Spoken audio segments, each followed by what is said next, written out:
Belilah perusahaan yang memperkaya seluruh pemegang sahamnya dengan adil. Janganlah membeli perusahaan yang hanya memperkaya pejabat atau pemilik perusahaannya yang merangkap sebagai komisaris dan direksi. Oke, ketemu lagi dengan Edwin di channel analisis laporan keuangan. Untuk kali ini saya membahas Wijaya Cahaya Timber ya, ini kodenya FWCT dan ini saham request ya teman-teman. Jadi kalau teman-teman ada saham request langsung tulis di kolom komentar ya, nanti kita bahas bareng-bareng. Oke, jadi kita lihat ya kinerjanya menarik nggak di berdasarkan laporan 2025 Q3-nya. Jadi kita disclaimer dulu ya. Jadi video ini disusun oleh saya Edwin dengan tujuan sharing analisis dari sudut pandang pribadi saya ya. Jadi isi materi ini sifatnya hanya edukasi dan informasi umum ya, bukan rekomendasi investasi dan tidak dimaksudkan sebagai ajakan beli, jual atau hold saham yang dibahas ya. FWCT ya, Wijaya Cahaya Timber. Nah, jadi setiap keputusan investasi sepenuhnya jadi tanggung jawab masing-masing teman-teman. Jadi do your own research, silahkan analisis lebih lanjut kalau memang si FWCT ini menarik. Jangan jadikan analisis saya ini sebagai analisis yang utama ya. Oke, jadi untuk setiap perusahaan yang ada di bursa efek gitu, saya biasanya menggunakan 3 kriteria utama gitu sebelum saya beli. Yang pertama itu adalah harus bagi dividen ya. Nah, kenapa perusahaan itu harus bagi dividen? Karena perusahaan yang bagi dividen adalah perusahaan yang sudah terbukti untung dari bisnisnya ya, sudah terbukti profit. Jadi keuntungan itu nggak cuman hanya untung di atas kertas saja ya, keuntungan itu nyata bisa dibagikan kepada kita pemegang sahamnya. Dan makanya perusahaan yang bagi dividen itu adalah perusahaan yang pro kepada pemegang sahamnya. Jadi kalau nggak bagi dividen, bisa jadi perusahaan tersebut hanya memperkaya pejabat atau owner perusahaannya yang biasanya merangkap sebagai komisaris dan direksi ya. Dan teman-teman tahu ya, kalau misalnya untuk top manajemen, komisaris dan direksi itu mereka itu gajinya udah ratusan juta setiap bulannya. Jadi kalau mereka mengelolanya nggak profesional, asal-asalan, harga sahamnya turun terus, ya mereka nggak usah pusing gitu ya. Mereka udah tinggal ambil gaji dari uang perusahaan setiap bulannya ratusan juta ya, nyaman, enak, tenang. Sedangkan sedangkan kita kita dapat apa? Kita cuma dari dividen dan dari capital gainnya cuman kecil gitu. Makanya jadi di awal memang kita harus hati-hati dalam memilih perusahaan. Dan pastinya perusahaan yang bagi dividen itu biasanya punya kondisi bisnis yang sehat ya. Jadi kalau kondisi bisnisnya lagi sakit, utangnya terlalu besar, arus kasnya susah, rugi melulu, ya dia nggak akan bagi dividen. Jadi dia pasti akan mengutamakan survival dulu. Jadi makanya teman-teman yang udah tahu nih ada perusahaan bagi dividen rutin, punya kondisi bisnis yang sehat, pasti teman-teman itu beli di bawah nilai wajar ya. Beli pada saat under value, jangan ketika harganya dipucuk gitu, di super premium gitu, jangan, karena nanti takutnya rawan koreksi. Begitu rawan koreksi nanti floating loss, nggak mau cut loss juga nantinya nyangkut gitu ya. Makanya teman-teman sebelum berinvestasi ya teman-teman harus menggunakan akal sehat Anda gitu ya. Jadi jangan FOMO ya, jangan mudah ikut-ikutan orang ya, jangan hati-hatilah terhadap berita, isu, rekomendasi gitu, analis gitu, hati-hati gitu ya. Dan jangan percaya sama saya juga ya. Jadi teman-teman harus mandiri, harus analisis sendiri kenapa beli saham tersebut ya, harus ada alasan yang jelas. Nah, jadi makanya untuk berinvestasi itu kita harus pegang prinsip ya, harus sabar dan berorientasinya jangka panjang. Nggak bisa kita mengharapkan keuntungan itu sebesar-besar dalam jangka pendek, itu nggak bisa ya. Kita harus perlu waktu lah gitu ya, nggak bisa instan gitu. Dan kita memang harus fokusnya pada value ya. Jadi hitung dulu value-nya dengan metode valuasi yang teman-teman biasa gunakan gitu ya. Setelah itu baru tentukan entry price-nya gitu. Jadi hitung dulu value-nya, baru entry price-nya berapa gitu. Dan ini prinsipnya harus dipegang. Kenapa gitu? Karena harga saham itu nanti pada akhirnya akan mencerminkan kinerja perusahaan dalam jangka panjangnya, nggak jangka pendek. Kalau jangka pendek nggak akan ada hubungan antara harga dengan kinerja ya. Jadi perusahaan yang buruk harganya digoreng naik gitu ya. Jadi nggak heran, nggak usah kaget gitu. Dan akhirnya kita banyak memancing investor masuk ya. Kembali lagi, perusahaan yang harganya digoreng naik, kalau memang dia buruk nanti harga sahamnya kan turun lagi ya, kembali ke gocap kalau parah gitu. Dan teman-teman itu fakta gitu ya. Dan akhirnya banyak investor yang nyangkut di harga atas ya. Mereka marah-marah, bilang scam lah, bilang sahamnya jelek atau gimana gitu, perusahaannya nggak jelas gitu ya. Padahal kan itu sebenarnya salah sendiri gitu ya. Mereka metodenya mungkin kurang tepat gitu. Jadi diharapkan gitu ya, kita jangan sampai jadi investor yang seperti itu ya. Nah, jadi untuk si FWCT ini nanti kita lihat ya, laporan keuangan akan kita analisis dari sudut pandang saya ya, yang biasa saya lakukan dari 2016 sampai sekarang. Jadi ini hanya sebagian kecil dari fundamentalnya dan hanya menilai kinerja masa lalu perusahaan sampai 2025 Q3. Ya, jadi kuartal sekarang berjalan, tahun-tahun ke depannya gimana, ya silahkan analisis sendiri ya, proyeksikan sendiri apakah ke depan ini cerah atau enggak ya. Dan sekali lagi kita hanya fokusnya di laporan keuangan ya, bukan pada harga sahamnya ya. Jadi ya buat saya memang penting gitu ya baca laporan keuangan, karena si laporan keuangan itu nanti akan bercerita ya, kita dapat informasi apakah kondisi perusahaan itu lagi sehat atau lagi sakit. Dan nanti data-datanya itu nanti akan dipindahkannya ke Excel seperti ini, dan teman-teman ini bisa download ya, linknya ada di deskripsi video, passwordnya ALK Edwin ya. Nah, oke ya, untuk FWCT ya, kita lihat ya, ini satuannya rupiah ya. Kadang agak repot ke rupiah, lihat tuh. Angkanya banyak yang harus diisi ya. Oke ya, yang pertama kita cek itu adalah riwayat pembagian dividen ya. Dan untuk si FWCT ini dia 3 tahun ke belakang dia bagi dividen ya. Ini adalah perusahaan yang baik dan sudah stabil menurut saya ya. Dan di tahun buku 2024 ini bagi dividen 2 kali ya. Jadi ini perusahaan yang menarik gitu, yang baik gitu. Makanya dia buat saya layak lah untuk kita lihat lebih lanjut ya. Dan untuk kas tarakas ya, kita selalu cek kas tarakas ya setiap kuartalnya, ini nilainya yang paling atas. Nah, kenapa kas tarakas ini harus kita lihat ya? Karena kas tarakas ini adalah jumlah uang yang berada di dalam dompet perusahaan ya. Jumlah jumlah uang yang dimiliki perusahaan gitu ya. Jadi jumlah ini, uangnya ini itu punya fungsi ya. Untuk apa fungsinya gitu ya? Ya untuk ini, untuk bayar operasional, untuk bayar ekspansi usaha, dan juga untuk bayar pinjaman ke bank ya. Jadi kalau nilainya terlalu sedikit itu ya bisa terganggu nanti si operasionalnya terganggu, atau mungkin ketiganya ya. Jadi hati-hati kalau jumlah kasnya terlalu sedikit. Nah, tapi kalau terlalu besar itu juga tanda tanya gitu ya, kenapa perusahaannya menyimpan kas terlalu besar ya, padahal kelebihan kas itu bisa kita nikmati oleh pemegang saham. Dengan cara apa? Dengan cara ya bagi dividen aja gitu, atau ekspansi usaha, atau lakukan bayar pinjaman yang masih ada ya, supaya beban bunganya ringan gitu. Dan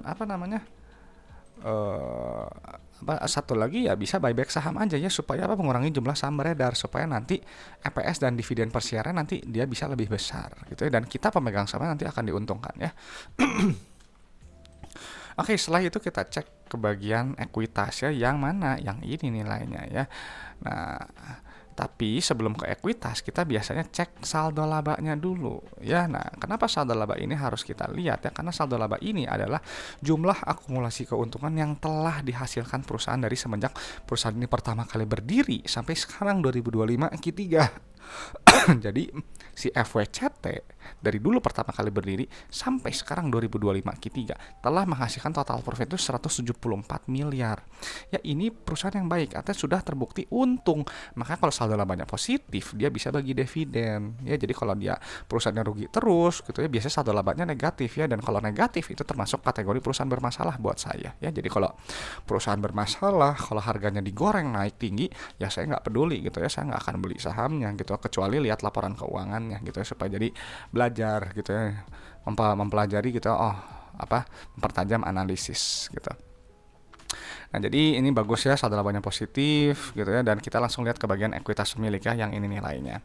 Nah, banyak yang bertanya, Pak Edwin kenapa ekuitas pemilik gitu ya? Karena ekuitas pemilik ini ya saya gunakan untuk menghitung PBV gitu ya, karena saya utamanya memang biasanya pakai PBV gitu. Jadi kalau nggak isi ini ya kita nggak dapat ya nilainya. Dan ini kita lihat ya, rasio saldo laba terhadap modal awal ini 0,84 ya, artinya perusahaan ini sudah bisa dibilang hampir balik modal ya. Nah, jadi si FWC itu telah menghasilkan total profit itu sebesar 0,84 kali modal. Jadi ibarat teman-teman itu punya modal bisnis 1 miliar, itu sudah untungnya 840 juta. Ya, dan ini di luar dividen yang dibagikan ya. Jadi kalau dividen dimasukkan kembali ke nilai yang ini udah balik modal ya, nilainya 1. Jadi ini bagus sekali ya, ini perusahaan yang baik ya, bertumbuh juga. Dan secara PBV ini 0,75 ya, jadi potensi profitnya 32% kalau mencapai ke PBV 1 ya, jadi cukup menarik gitu. Nah lalu secara laba rugi kita harus cek juga gitu ya, apakah ini perusahaan profitable atau enggak, lihat dari pendapatannya ya.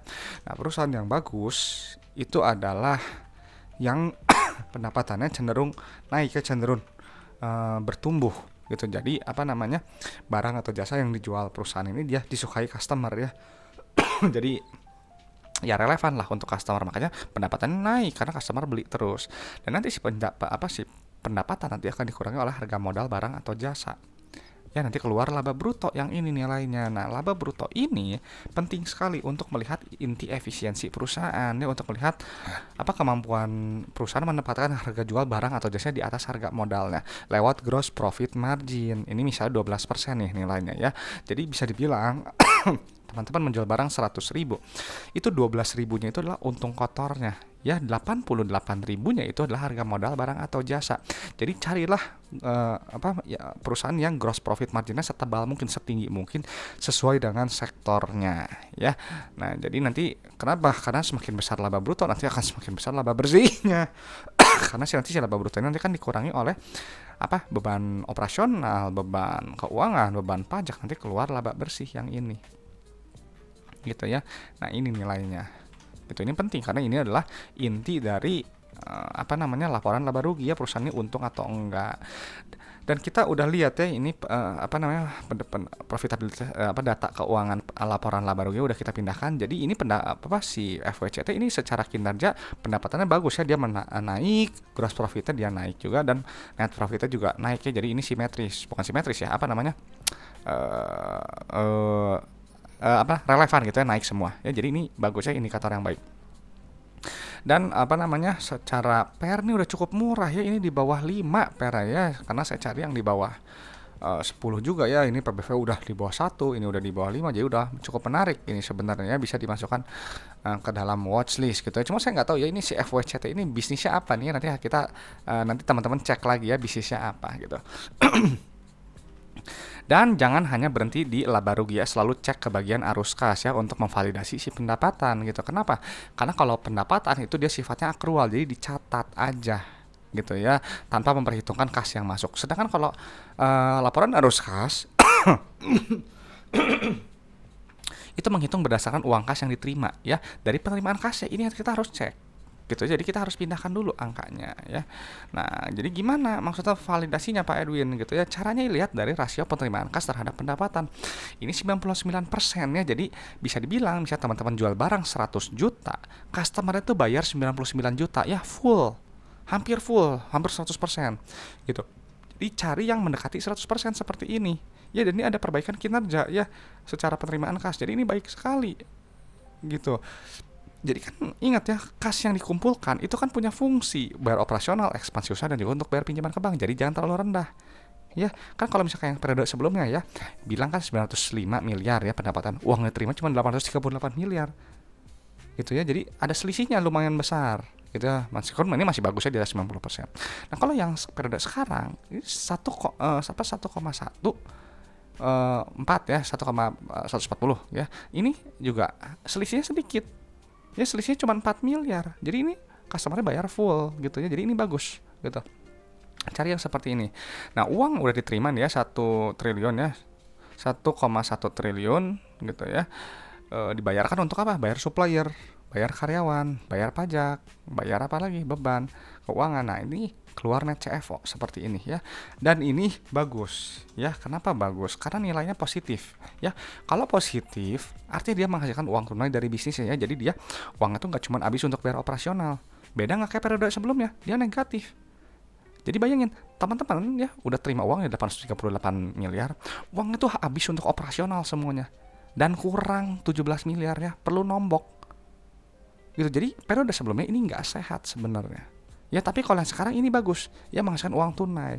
Nah kalau negatif seperti ini, kalau sekali nggak masalah tapi kalau berkali-kali tanda tanya ya, waspada. Nah, jadi dia bagus nih ya, dia positif. Lalu kita lihat untuk aktivitas ekspansi usahanya ini dia negatif ya nilainya. Artinya perusahaan ini dia berekspansi. Ya, tahu dari mana ya? Lihat aja belanja modalnya tuh capex itu dia tuh perolehan aset tetap ya. Nilainya negatif. Jadi bagus ya. Dan ini kita lihat ya. Untuk kinerja ekspansi usaha untuk yang periode sekarang dia lebih agresif dibandingkan periode sebelumnya. Ya, jadi ya nggak apa-apa gitu ya. Kalau kalau yang CFO-nya tadi dia justru sangat baik ya, dari negatif jadi positif. Dan kembali lagi, kalau CFO-nya ini dia kecil ya dibandingkan dengan ekspansi, pasti dia biasanya ambil pinjaman ke bank kayak gini ya, nilainya positif. Tuh lihat. Tuh, pencairan utang bank ya, ambil pinjaman ya. Nah, kalau nilai negatif dia bayar ini ya, bayar pinjaman gitu ya. Jadi carilah yang nilainya negatif kalau bisa, karena apa, dia artinya berusaha untuk melunasi pinjamannya. Cuman yang jadi kan ini misalnya kayak gini nih, dia kan terima uang pinjaman 609, bayar pinjamannya 570 gitu. Jadi kan ada sisa uang lebih ya, si uang nambahin besar hutang gitu. Cuman nggak apa-apa ya, masih bisa ditoleransi. Yang penting nanti kita lihat di rasio lancar, cash ratio, dan debt to equity-nya ya. Nah, ini kita lihat ya. Jadi ini periode yang sekarang dia nilai positif ya. Karena apa? Dia terbantu ambil pinjaman dari pinjaman bank dan juga tadi dari pinjaman dari pihak berelasi ya. Nah, cuman ya kembali nanti kita lihat ya lebih lanjut. Nah, jadi udah ambil pinjaman, udah dari operasional, itu uangnya itu digunakan untuk ekspansi usaha. Nah, ekspansi usahanya untuk apa ya? Ini cek aja ya di catatan atas laporan keuangan ya. Jadi makanya kenapa di sini ada penurunan kas sebesar ya 10 miliar ya. Gitu. Nah, sekarang kalau misalnya ambil pinjaman gitu, apalagi gini ya, dia menambah pinjaman ini kan lebih besar daripada pembayarannya. Kalau saya biasanya cek langsung rasio lancarnya ya. Rasio lancarnya kan 284 ya, dibandingkan dengan 206, berarti kan di atas 1, masih aman secara rasio lancar. Tapi kita lihat kas rasionya, ini 93 miliar, utang banknya berapa? 80 miliar, tambah 29 miliar, tambah segini. Ya, tambah ini aja nih yang penting ya, yang utang berbunga aja. 80 tambah 29-nya, jadi ini secara arus secara kas rasio gitu ya, si kasnya ini lebih sedikit ya. Jadi rasio kas terhadap short term debt-nya itu dia kurang dari 1 ya. Jadi nggak buruk, cuman ya sedikit bisa diwaspadai lah ya gitu. Yang penting gitu ya, harus dicek nanti di kuartal-kuartal berikutnya. Kenapa? Jangan sampai kejadian yang ini ya, net CFO-nya negatif ini dia terjadi lagi, atau si CFO dia berkurang dan malah jadinya di kuartal berikutnya semakin menambah pinjaman gitu. Jadi kalau nambah pinjaman terus nanti kan hutangnya terlalu besar ya. Kalau ada pinjaman ke bank, ada utang, berarti kan ada beban bunga yang harus dibayar gitu. Jadi jangan sampai nanti si uang itu habis hanya untuk bayar bunga ya, nanti kita pemegang saham nanti nggak dapat apa-apa gitu. Jadi ini perusahaan ya dia harus agak waspada sedikit ya gitu ya, karena secara pendanaan kalau saya sih agak kurang suka gitu ya, karena dia kan masih ambil pinjamannya, meskipun pinjaman itu ambil yang dari yang tadi ya, yang pihak berelasi gitu. Cuma kalau bisa sih dia mulai berusaha lah lunasi hutang-hutang ya, jadi negatif kalau bisa nilainya. Nah, terus lalu secara DER juga ini kurang dari 1 ya, masih relatif aman gitu sebenarnya. Jadi jangka panjang aman, jangka panjang relatif aman, jangka pendek perlu dipantau lah kuartal-kuartal berikutnya ya, terutama untuk bagian pengelolaan arus kasnya. Oke, jadi mungkin FWCT udah kita pindahkan ya data-datanya. Jadi si perusahaan ini ya secara pembayaran dividen dia baiknya 3 tahun terakhir dia bagi dividen sudah stabil.